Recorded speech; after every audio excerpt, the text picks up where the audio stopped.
बिस्मिल्लाहिर्रहमानिर्रहीम। अस्सलामुअलैकुम वरहमतुल्लाहि वबरकातुहू। उम्मीद करती हूँ कि आप सब खैरियत से होंगे। जैसे कि हम अपनी बायोलॉजी की सीरीज़ को लेके चल रहे हैं और हम डिस्कस कर रहे हैं अपना चैप्टर नंबर 16 सेकंड ईयर का, जिसमें हमने पढ़ा कि हमारे पास स्पोर्ट एंड मूवमेंट का कॉन्सेप्ट क्या है और स्पोर्ट प्लांट्स के अंदर कैसे होती है, मूवमेंट कैसे होती है और एनिमल्स के अंदर स्पोर्ट एंड मूवमेंट कैसे होती है।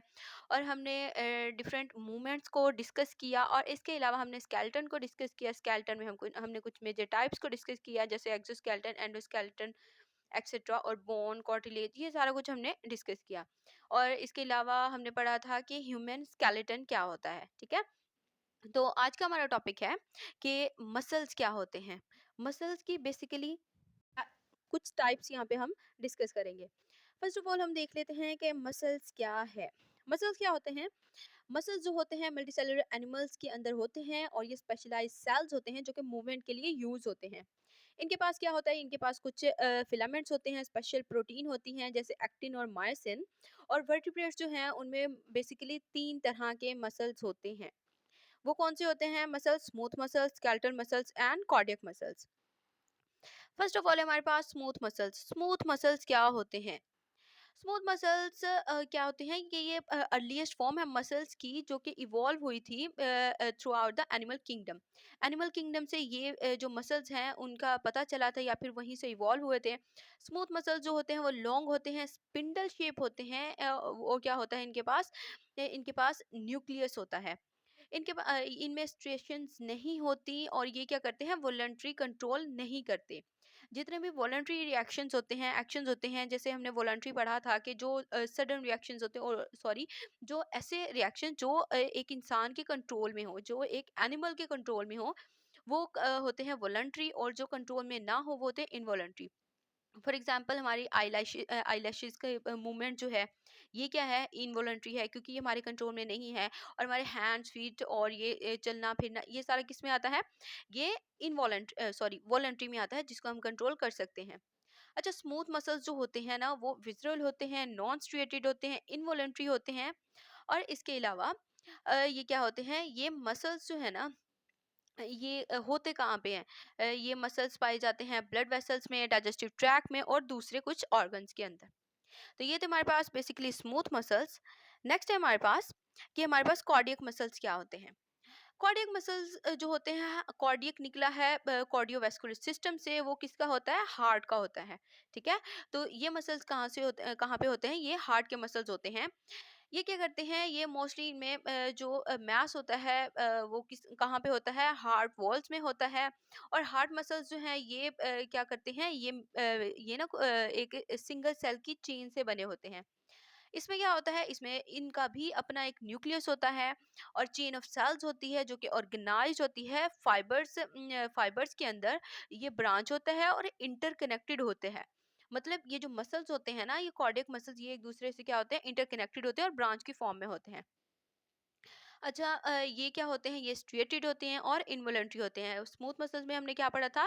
वो नॉन स्ट्रिएटेड होते हैं और इनवॉलंटरी होते हैं। ये स्ट्रिएटेड तो होते हैं लेकिन ये इनवॉलंटरी होते हैं हमारे पास।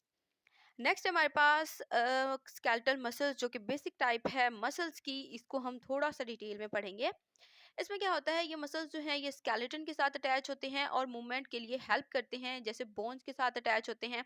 अच्छा, जो बोन्स के साथ ये मसल्स अटैच होते हैं उसे हम कहते हैं स्केलेटल मसल्स। ये स्केलेटल मसल्स जो होते हैं ये कंट्रोलेबल होते हैं, वॉलंटरी होते हैं, जैसे हमने पढ़ा। बाकी दो जो थे, स्मूथ और कार्डियक मसल्स, वो इनवॉलंटरी थे, और स्केलेटल मसल्स क्या हैं? वॉलंटरी हैं। ये कंट्रोल में अंडर कंट्रोल्ड होते हैं बॉडी की। और इसको हम क्या कर सकते हैं? किसी भी टाइम, मतलब कोई भी मूवमेंट करवानी हो तो स्केलेटल मसल्स उसमें हेल्प करते हैं। अच्छा, एक बेसिकली इसमें क्या होता है? इसमें होता है कि स्केलेटल मसल्स जो हैं इसको स्ट्राइप्ड और स्ट्रिएटेड मसल्स भी कहते हैं, क्योंकि ये अल्टरनेट लाइट और डार्क बैंड्स को शो करते हैं। ठीक है, ये डार्क बैंड्स क्या होते हैं इसको हम नेक्स्ट डिस्कस करेंगे। अगर एग्जांपल ले लें, जो ह्यूमन की क्या होते हैं? बाइसेप्स होते हैं, ट्राइसेप्स होते हैं, ये सारे किस में आते हैं? स्केलेटल मसल्स के अंदर आते हैं। अच्छा, एक एंड जो होता है पूरे मसल का, जो बोन के साथ अटैच होता है, उसको हम क्या कहते हैं? उसको हम कहते हैं टेंडन्स। ये था बेसिकली हमारे पास स्केलेटल मसल्स का इंट्रोडक्शन। अच्छा, अब देख लेते हैं स्केलेटल मसल फाइबर्स क्या होते हैं। स्केलेटल मसल फाइबर्स में बेसिकली यहाँ पे हम कुछ बैंड्स को डिस्कस करेंगे। ए बैंड है, आई बैंड है। अच्छा, इसमें क्या होता है, इसमें जो हर मसल है वो उसमें क्या होता है, मसल बंडल्स होते हैं जो कि फर्दर किससे बने होते हैं, मसल फाइबर से या फिर सेल से। रिपीट कर रही हूँ, सुनिएगा कि पहले क्या होता है, ये बने होते हैं मसल बंडल से, और फिर क्या होता है फर्दर ये किससे जाके कंपोज होते हैं, मसल फाइबर से और सेल से।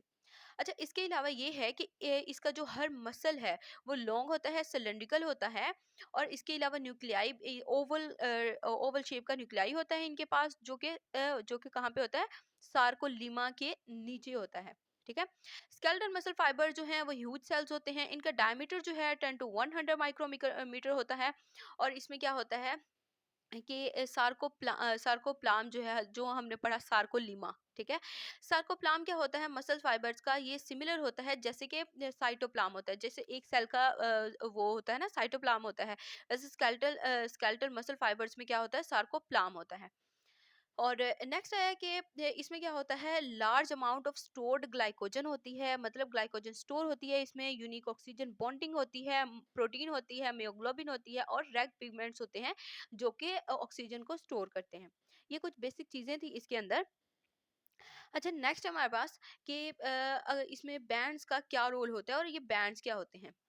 बेसिकली ये जो बैंड्स होते हैं, बंडल्स होते हैं। अच्छा, कुछ हमारे पास क्या होते हैं, कुछ बंडल्स होते हैं फिब्रिल्स के, जो कि मसल सेल और सेल मेम्ब्रेन या फिर जो हमने सार्कोलीमा पढ़ा उसके अंदर क्या होते हैं, इनक्लोज होते हैं, मतलब इनक्लोज अंदर होते हैं उसके। ठीक है।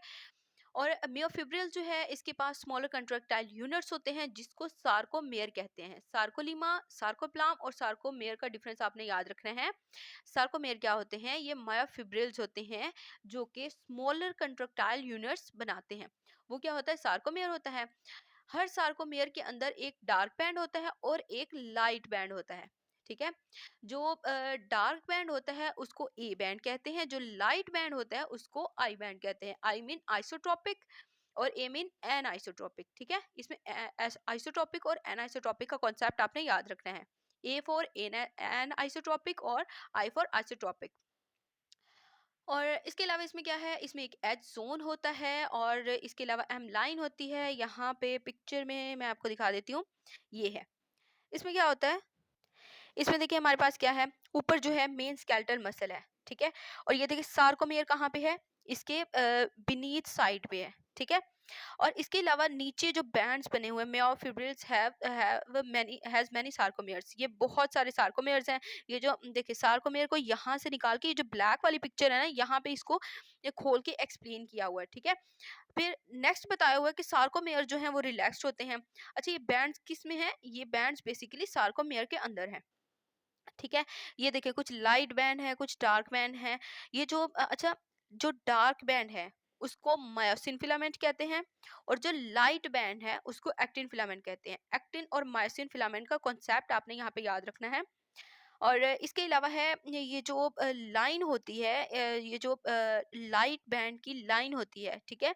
इसका जो मिड होता है या फिर मिड का लास्ट पोर्शन कह सकते हैं, ये जी लाइन होती है। और डार्क और लाइट बैंड जब स्लाइडिंग करके एक दूसरे के ऐसे पैरेलल आ जाते हैं तो उनके बीच में क्या होती है, एम लाइन बनती है। ठीक है। अच्छा, अब ये जो डार्क बैंड है इनको हम क्या कहते हैं, इनको हम मियोफिलामेंट भी कहते हैं, इनको हम थिक लाइन भी कहते हैं, और इनको डार्क बैंड्स भी कहते हैं। ये तीन नाम है इसके। ठीक है। नेक्स्ट हमारे पास जो ये लाइट वाली लाइन है इसको हम कहते हैं एक्टिन फिलामेंट, इसको लाइट बैंड भी कहते हैं, और इसके अलावा इसको थिन फिलामेंट्स भी कहते हैं। तो ये तो बेसिकली हमारे पास स्केलेटल मसल का कॉन्सेप्ट और उसका छोटा सा कॉन्सेप्ट। और नेक्स्ट हमारे पास कि इंफ्रास्ट्रक्चर ऑफ मायोफिलामेंट, के इंफ्रास्ट्रक्चर क्या होता है मायोफिलामेंट का। अच्छा, मायोफिलामेंट्स जो है ना, ये थिक और थिन फिलामेंट से बने होते हैं, और इनके सेंट्रल थिक फिलामेंट्स जो हैं वो एक्सटेंड हुए होते हैं इंटायर लेंथ में, यानी ए बैंड जो होते हैं उसकी लेंथ के पैरेलल क्या होते हैं, ये एक्सटेंड हुए होते हैं। ये जो थिन फिलामेंट्स हैं ये एक्सटेंड करते हैं आई बैंड की तरफ और पार्शली इनटू ए बैंड, और फिर पार्शली ए बैंड की तरफ भी। जो थिन फिलामेंट्स होते हैं बेसिकली जो थिक फिलामेंट्स होते हैं वो बेसिकली क्या होते हैं, अबाउट 16 नैनोमीटर डायमीटर होता है इनका, और ये मायोसिन से मिलकर बनते हैं। हर मायोसिन मसल जो है उसके पास टेल होती है, जो कि क्या करती है, टर्मिनेट करती है दो ग्लोब्यूलर हेड्स के ऊपर। मतलब इसके फिर क्या बनते हैं, नेक्स्ट हेड बनते हैं। मायोसिन जो है वो टॉल होती है और इसके पास ये क्या होते हैं, दो पॉलीपेप्टाइड चेन्स भी होती हैं जो कि एक दूसरे के साथ कॉइल्ड हुई होती हैं। और इसके पास एक और चीज है कि जो हेड्स होते हैं ना इसके, उसके क्या बनते हैं, क्रॉस ब्रिजेस बनते हैं, क्योंकि ये जो लिंक है ना थिक और थिन फिलामेंट्स का, ये क्या करते हैं, स्लाइडिंग करते हुए करते करते कंट्रैक्शन करते करते कंट्रैक्शन ड्यूरिंग कंट्रैक्शन एक दूसरे के पैरेलल आ जाते हैं, मतलब ऊपर नीचे आ जाते हैं। अच्छा, तो ये थे हमारे पास थिक फिलामेंट्स। नेक्स्ट है थिन फिलामेंट। थिन फिलामेंट्स क्या होता है, 7 to 8 नैनोमीटर थिक होते हैं और इनके पास क्या होती है, एक्टिन मॉलिक्यूल्स होते हैं। उसमें क्या थी, उसमें मायोसिन प्रोटीन थी या मायोसिन मॉलिक्यूल था, इसमें एक्टिन मॉलिक्यूल है। ये जो एक्टिन मॉलिक्यूल्स होते हैं ना, ये अरेंज होते हैं चेन की फॉर्म में और ये ट्विस्टेड होते हैं एक दूसरे के अराउंड। थिक फिलामेंट क्या थे, एक दूसरे के पैरेलल थे, और जो थिन फिलामेंट है ये क्या होते हैं, ट्विस्टेड हुए होते हैं, डबल स्ट्रैंडेड बनाते हैं पर्ल्स की। इसके अलावा है ये ट्विस्टेड जो होते हैं ये क्या बनाते हैं, फिर चेन्स बनाते हैं, दो स्ट्रैंड्स बनाते हैं, और क्या बनती है, ट्रोपोमायोसिन प्रोटीन बनती है। दूसरी कुछ मेजर प्रोटीन्स हैं मायोफिलामेंट्स के थिन फिलामेंट्स के अंदर, वो क्या है, ट्रोपोनिन है। इसके एक्चुअली इसमें क्या होता है, तीन पॉलीपेप्टाइड चेन कॉम्प्लेक्स होती हैं, एक जो है वो बाइंड होती है चेन के साथ, और दूसरी जो है वो बाइंड होती है ट्रोपोमायोसिन के साथ। ठीक है। और जो थर्ड वन होती है वो कैल्शियम आयंस के साथ अटैच होती है। ठीक है। फर्स्ट ऑफ ऑल क्या है, एक जो है वो एक्टिन के साथ अटैच होती है, दूसरी जो है वो ट्रोपोमायोसिन के साथ अटैच होती है, और तीसरी जो है वो कैल्शियम आयंस के साथ अटैच होती है। ये क्या है, कुछ स्पेसिफिक प्रोटीन्स हैं जो इन तीन चीजों से के साथ अटैच हैं।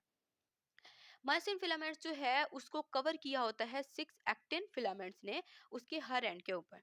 तो ये था हमारे पास इंफ्रास्ट्रक्चर ऑफ मायोफिलामेंट। नेक्स्ट है हमारे पास sliding filament model. Sliding filament model क्या है, इसका कॉन्सेप्ट हमने छोटा सा कॉन्सेप्ट पीछे देखा है कि डार्क और लाइट बैंड की स्लाइडिंग मूवमेंट होती है, तो एक दूसरे के पैरेलल आते हैं, जो हमने उस डायग्राम में डिस्कस किया था। नेक्स्ट हमारे पास जब ये मसल्स जो हैं वो कॉन्ट्रैक्ट हो जाते हैं तो थिन और थिक फिलामेंट्स जो है वो शिफ्टिंग कर जाते हैं। ठीक है, ऐसे मूव करते हुए एक दूसरे की तरफ मूव करते हुए क्या करते हैं, स्लाइडिंग मूवमेंट करते हुए क्या बनाते हैं, बैंड्स बना देते हैं। ये जो आई बैंड है ये रिड्यूस कर देता है अपनी लेंथ को, और जी लाइन जो है, जो हमने पीछे डिस्कस भी की थी, मैं आपको फिर से दिखा देती हूँ एक बार। ये जो जी लाइन हमने डिस्कस की थी, ये देखें, ये एक क्या बन गई है, ये जी लाइन बन गई है। इसमें क्या हुआ है, सॉरी, ये जो जी लाइन है ये एक दूसरे के क्लोजर आ गई है।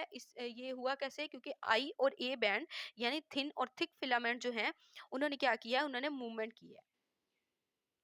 नेक्स्ट हमारे पास के कुछ साइंटिस्ट थे, उन्होंने इस पे वर्क किया, वो कैसे किया और क्या उन्होंने नतीजा निकाला इसका। हक्सले और एएफ हक्सले जो हैं वो कोलीग्स थे एक दूसरे के। उन्होंने सजेस्ट किया एक हाइपोथेसिस 1954 में। उन्होंने एक्सप्लेन किया कि जितने भी इवेंट्स होते हैं ना मसल कंट्रैक्शन के अंदर, वो क्या होते हैं, वो एक स्लाइडिंग फिलामेंट मॉडल है, क्योंकि वो स्लाइडिंग कर रहे हैं ना एक दूसरे के ऊपर, इसलिए वो स्लाइडिंग फिलामेंट मॉडल है मसल कंट्रैक्शन का। अच्छा, इनकी थ्योरी के अकॉर्डिंग अगर हम देखें तो थिन फिलामेंट्स जो हैं वो स्लाइड करते करते हैं थिक फिलामेंट के ऊपर, और फिर क्या बनता है, एक्टिन और मायोसिन फिलामेंट जो है वो एक दूसरे को ओवरलैप कर देते हैं, और ग्रेटर डिग्री बनती है इनके बीच में एक क्या बनती है, मतलब एक कह लें कि हम एक ऐसा एंगल बनता है जिससे को हम अच्छे से उसको फिर आइडेंटिफाई कर सकते हैं स्लाइडिंग फिलामेंट मॉडल के थ्रू। अच्छा, ये जो जी लाइन है ये क्लोजर आ जाती है, आई बैंड जो है वो शॉर्टन हो जाते हैं, एच जोन जो है वो बिल्कुल डिसअपेयर ही हो जाता है, जैसे कि हमने पिक्चर में भी देखा था। जब उन्होंने स्लाइड की एक दूसरे के पैरेलल आ गए तो वहां पे एम लाइन बनी थी, एच जोन डिसअपेयर हो गया था। ठीक है। नेक्स्ट है कि इस प्रोसेस के अंदर कंट्रैक्शन होती है और जो क्रॉस ब्रिजेस हैं थिक फिलामेंट के, वो अटैच हो जाते हैं बाइंडिंग साइड के साथ, और वो बाइंडिंग साइड क्या होती है, एक्टिन फिलामेंट। ठीक है। इसमें क्या पढ़ा है हमने कि ये जो प्रोसेस है कंट्रैक्शन का, इसमें ब्रिजेस बनते हैं, जो थिक फिलामेंट हैं वो थिन फिलामेंट के साथ एक दूसरे के ऊपर स्लाइड करते हुए क्लोजर हो जाते हैं, और जो थिक फिलामेंट हैं वो अटैच हो जाते हैं एक्टिन फिलामेंट के साथ। ये जो क्रॉस ब्रिजेस होते हैं देन फिर ये कंट्रैक्ट होते हैं और ये पुल करते हैं एक्टिन फिलामेंट को सेंटर में, के सार्कोमेयर के सेंटर में तुम चले जाओ। ठीक है। तो ये क्या होता है हमारे पास, ये स्लाइडिंग फिलामेंट मॉडल होता है। तो ये हमने पढ़ा है कि स्लाइडिंग फिलामेंट मॉडल। अब हम देख लेते हैं कि ब्रिजेस को कंट्रोल कैसे किया जाता है, मतलब ब्रिजेस कंट्रोल होते कैसे हैं। अच्छा, अब हमने पढ़ लिया कि स्लाइडिंग फिलामेंट मॉडल होता है, स्लाइडिंग होती है, थिक बैंड होते हैं, थिन बैंड होते हैं, ए बैंड होते हैं, आई बैंड होते हैं। तो फिर क्या होता है, ये जो मसल है, जब ये सब हमने पढ़ा था कंट्रैक्शन के प्रोसेस में, जब मसल कंट्रैक्ट होते हैं तो कौन कौन सा प्रोसेस होता है। अब हम पढ़ेंगे जब मसल रेस्ट में होते हैं तो वो कैसे होते हैं, और रेस्ट में इनको लाया कैसे जाता है, और ब्रिजेस जो है वो कंट्रोल कैसे होते हैं। अब ये जो ट्रोपोमायोसिन है ये डिस्पोज हो जाती है, ऐसे डिस्पोज होती है कि इसके जो ये कवर कर लेती है उसकी एक्टिन चेन की साइड्स को, जहाँ पे उसके हेड लगे होते हैं मायोसिन के। और वहाँ पे क्या होती है, जहाँ पे ये एक्टिन एक्टिन के वो सॉरी क्या कहते हैं उसको, एक्टिन के हेड, मायोसिन के हेड जो हैं वो जहाँ पे अटैच होते हैं, वहाँ पे ये क्या करती है, ये जाके ट्रोपोमायोसिन जो है वो उसको कवर कर लेती है, उसके साथ अटैच हो जाती है। जब मसल्स को कंट्रैक्ट होना होता है तो कैल्शियम आयंस बाइंड हो जाते हैं ट्रोपोनिन मॉलिक्यूल के साथ, और ये इनको कहते हैं कि स्लाइटली तुम मूव करते जाओ। इस कंडीशन में क्या होता है, ये जो है वे ये डिस्प्लेसिंग हो जाती है, डिस्प्लेस हो जाता है ट्रोपोमायोसिन, और एक्सपोज कर देता है बाइंडिंग साइड को कि तुमने बाइंड होना कहाँ पे है, ठीक है, मायोसिन के हेड के पास।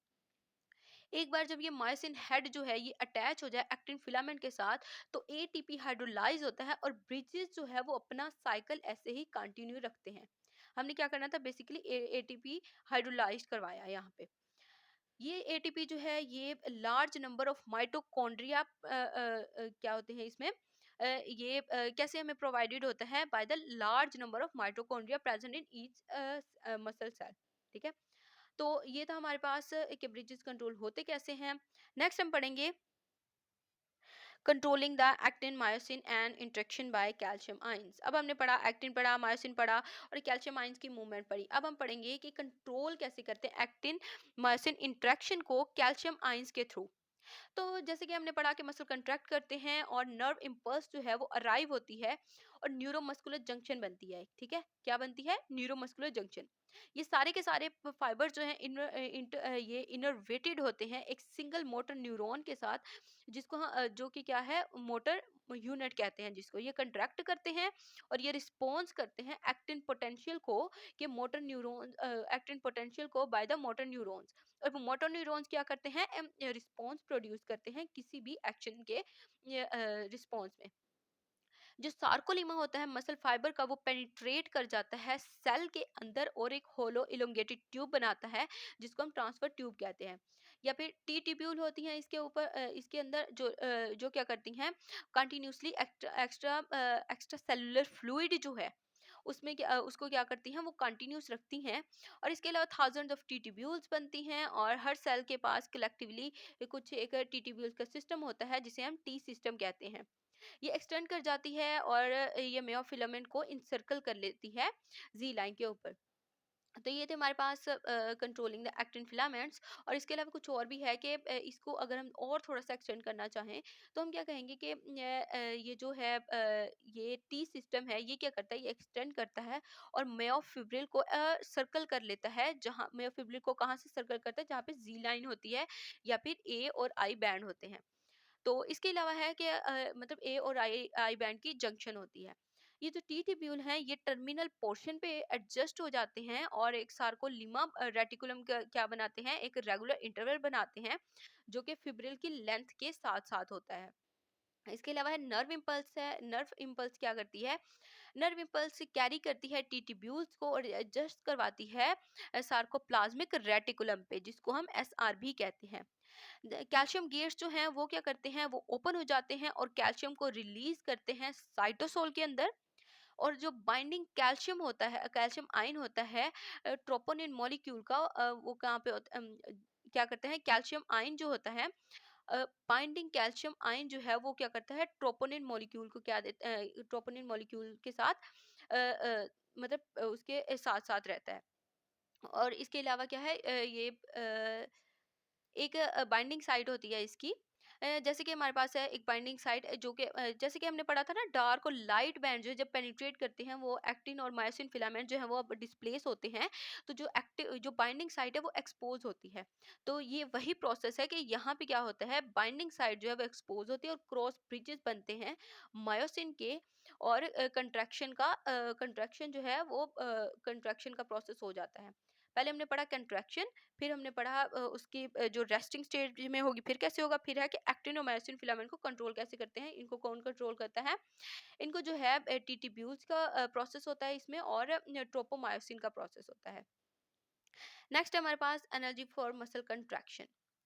एनर्जी क्या होती है? एनर्जी जो भी खुराक हम लेते हैं तो एटीपी की फॉर्म में क्या होती है, एक एनर्जी प्रोड्यूस होती है जो कि हमारी बॉडी की फंक्शनिंग में हेल्प करती है।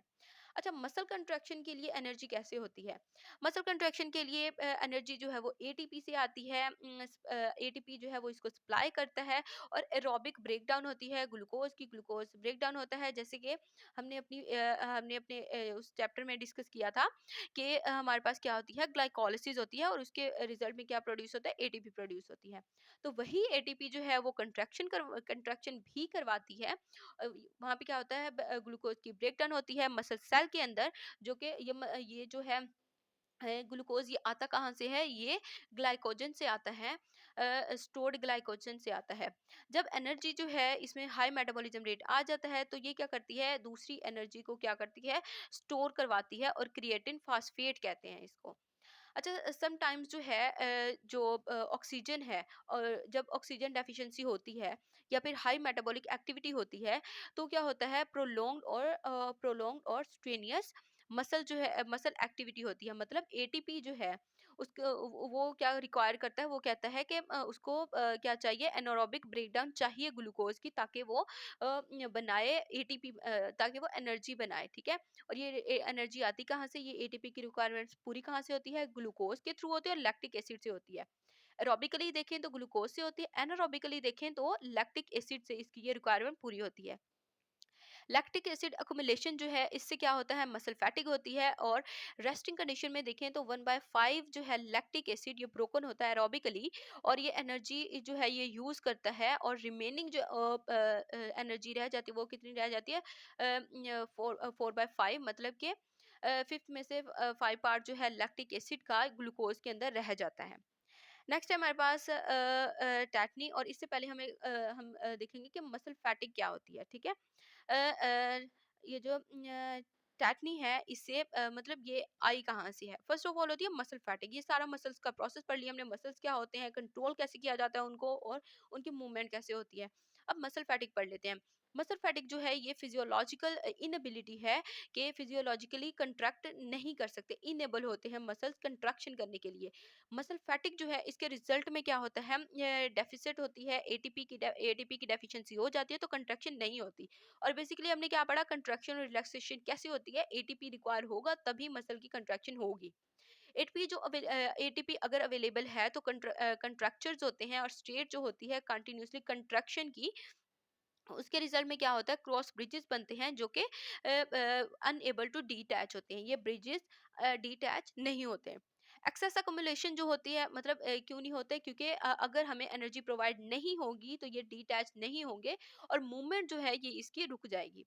एक्सेस अकोमुलेशन अगर हो जाए लैक्टिक एसिड की, या फिर आयनिक इम्बैलेंस हो जाए, तो उससे क्या होती है, उससे मसल फैटिग होती है। मैं रिपीट कर रही हूँ, एक्सेस एक्युमुलेशन हो जाए अगर लैक्टिक एसिड की और आयनिक इम्बैलेंस की, तो क्या होता है, मसल फैटिग होती है।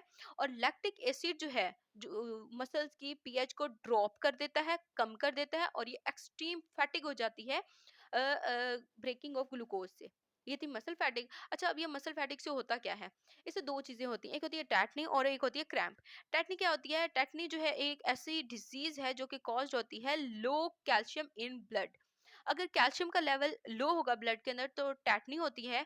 ये इंक्रीज कर देती है एक्साइबिलिटी को, न्यूरॉन्स की एक्साइबिलिटी को, कि न्यूरॉन्स को और ज्यादा एक्साइटेड कर देती है।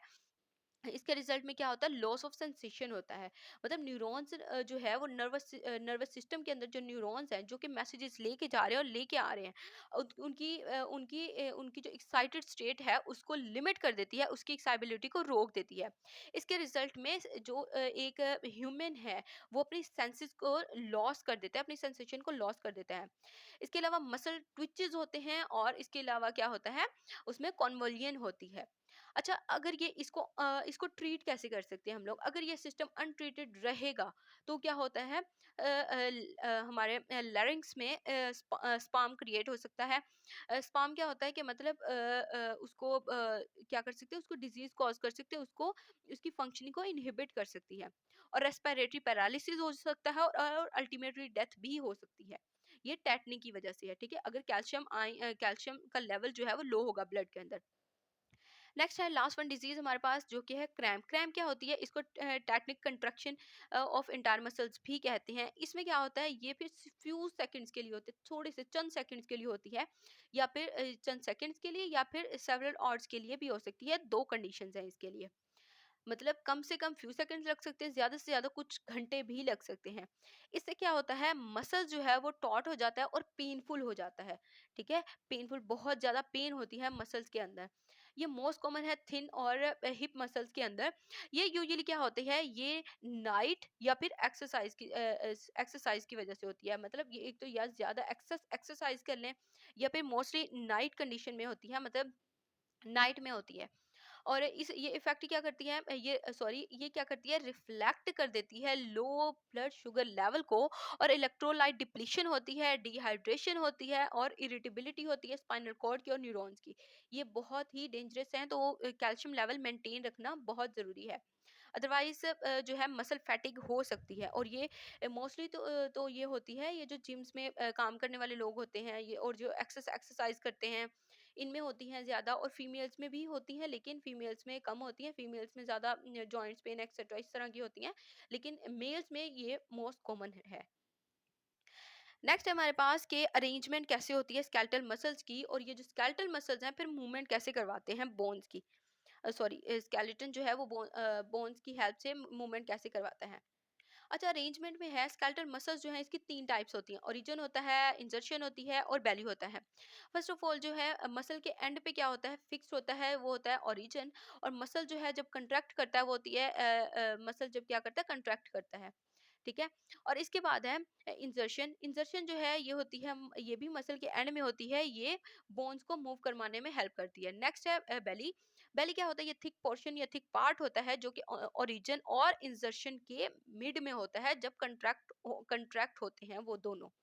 नेक्स्ट है कनेक्टिव टिश्यू होते हैं, जो कि बाइंड होते हैं टिश्यू के साथ, और ये हेल्प करते हैं बॉडी को कि अपनी जो बॉडी है, अपनी फिजिक जो है उसको होल्ड रखें, और दूसरे ऑर्गन्स जो हैं उनको बैलेंस में रखें। कनेक्टिव टिश्यू फिब्रिल्स जो हैं उनके पास स्पेशलाइज्ड काइंड के लिगामेंट्स होते हैं और टेंडन्स होते हैं। अब ये लिगामेंट्स और टेंडन्स क्या होते हैं, ऐसे लिगामेंट जो कि अटैच होते हैं बोन टू बोन, वो होते हैं लिगामेंट्स। एक बोन दूसरी बोन के साथ अटैच है, वो होते हैं लिगामेंट्स। और टेंडन्स क्या होते हैं, जो बोन्स मसल्स के साथ अटैच हैं, वो क्या होते हैं, टेंडन्स होती हैं, ठीक है। और ये जो टेंडन्स है वो नॉन इलास्टिक होती हैं, क्योंकि लिगामेंट्स देखिए बोन टू बोन अटैच है, और अगर जॉइंट्स हुए उसमें तो वो मूवमेंट भी करवा सकते हैं। नेक्स्ट है हमारे पास मूवमेंट ऑफ बोन्स, के बोन्स की मूवमेंट होती कैसे है। मेजॉरिटी जो होती है मसल टिश्यू की हमारी बॉडी के अंदर, वो किसकी होती है, स्केलेटल मसल की। जैसे मैंने स्टार्ट में भी बताया, स्केलेटल मसल्स जो हैं वो बहुत ही इंपॉर्टेंट रोल प्ले करते हैं। स्केलेटल मसल्स जो हैं, ये जब मूवमेंट होती है, पुलिंग होती है टेंडन्स के ऊपर, तब क्या होती है, ये मसल मूवमेंट होती है। नेक्स्ट हमारे पास के कोर्स होते हैं, कनेक्टिव टिश्यूज होते हैं, और दूसरे कुछ मसल्स होते हैं, जो कि कहाँ पे अटैच होते हैं, जो कि एंकर करते हैं बोन्स को। नेक्स्ट है टेंडेंस। टेंडेंस जो है वो पुल करते हैं बोन्स को, और कुछ मसल्स होते हैं जो कि जॉइंट्स के अक्रॉस पास होती रहती हैं, और ये अटैच करवा देती हैं इसको बोन्स के साथ, और एक जॉइंट बनाती हैं। जॉइंट्स क्या करते हैं, मूवमेंट में हेल्प करते हैं। जब ये सारे मसल्स कंट्रैक्ट हो जाते हैं तो फिर क्या होता है, सॉरी, जब ये मसल्स कंट्रैक्ट हो जाते हैं तो क्या होता है, ये एक जो है बोन के टूवर्ड मूव करती है, और दूसरी जो है वो away from the toward move away from the bone move करती है। तो इसमें क्या होता है, ये आर्टिकुलेट कर रहे होते हैं, मतलब अल्टरनेट प्रोसेस हो रहा होता है इसमें। अच्छा, बेसिकली अगर एक एमसीक्यूज वाइज क्वेश्चन देखा जाए, तो टोटल 650 मसल्स होते हैं ह्यूमन बॉडी के अंदर। 650 मसल्स होते हैं एक ह्यूमन बॉडी के अंदर, जो बेसिकली जो है मेजॉरिटी जो है इनमें पेयर्स की फॉर्म में है। और जॉइंट्स पे क्या होता है, जॉइंट्स में ये जो मसल्स जो हैं ये वर्क करते हैं एक दूसरे के अगेंस्ट, कंट्रैक्शन करते हैं। जैसे हमने स्लाइडिंग फिलामेंट का मॉडल पढ़ा, एक दूसरे के अगेंस्ट, एक दूसरे के पैरेलल आते गए हैं, तो सॉरी एक दूसरे के पास आते गए हैं, तो क्या हुआ है, कंट्रैक्शन का प्रोसेस हुआ है। ये जो रिलेशनशिप है इसको कहते हैं एंटागोनिज्म। एंटागोनिज्म का प्रोसेस है ये हमारे पास। और ये था हमारा आज का लेक्चर। होप सो आपको कॉन्सेप्ट्स क्लियर हुए होंगे। फिर भी कहीं पे कोई भी इशू है तो आप कमेंट बॉक्स में पूछ सकते हैं, और लाइक, सब्सक्राइब और शेयर करना ना भूलिएगा। दुआ में याद रखिएगा। अल्लाह हाफिज़।